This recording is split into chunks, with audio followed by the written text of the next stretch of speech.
Nazdar, vítam ťa pri ďalšom videu z predstavovania nožov z mojej tvorby. Tentokrát sa pozrieme na niečo menšie. Jedná sa o EDC nôž,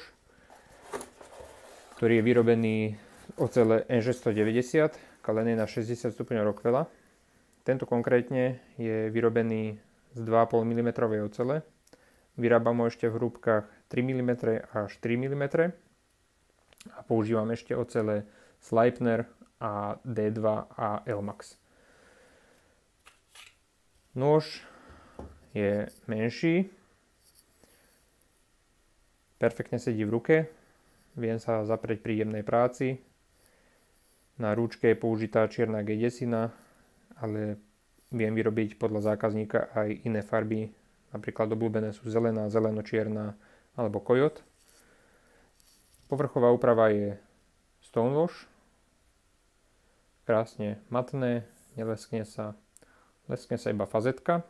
Fazetka je vyťahnutá na diamantoch po zrnitosť 2500, dokončená na koženej doske. Na pätke noža máme kalený hrot na rozbíjanie skla, núdzové rozbíjanie skla napríklad na aute. Krásne puká. Je kalený taktiež ako celá čepeľ na 60 stupňov Rockwella. Celková dĺžka noža je 18,8 cm a dĺžka čepele od začiatku rúčky po špic je rovných 9 cm. Výber na prst je zabrúsený aj do rúčky, čiže sa viem zapreť, ale je skosený tak, aby netlačil do prsta, nerezal, ale bol príjemný na dotyk.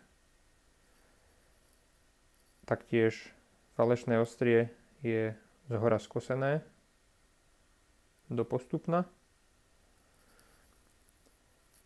a montáž je full tank, skrutkovaný, čiže jednoduchá údržba, jednoduchý servis. Púzdro je kidexové, tento je konkrétne s klipom. Vyrábam ho ešte v niekoľkých prevedeniach, čiže buď s klipom, s koženým závesom, ako bol nož Junák, s koženými pásikmi, ktoré sú vhodné na MOL systém, alebo kožené pásiky na horizontálne nosenie.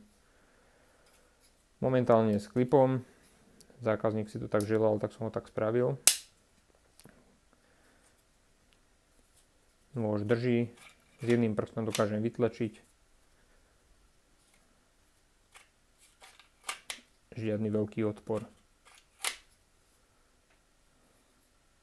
K nožu je ako tradične už nejaký certifikát, samolepky, vizitka, ďakovná kartička. K nožu je doživotný servis, takže po čase, ak sa ošúcha, treba nabrúsiť, opraviť ostrie, stačí poslať a nie je problém opraviť komplet celý nôž. Ďakujem za zliadnutie, vidíme sa pri ďalšom predstavovaní.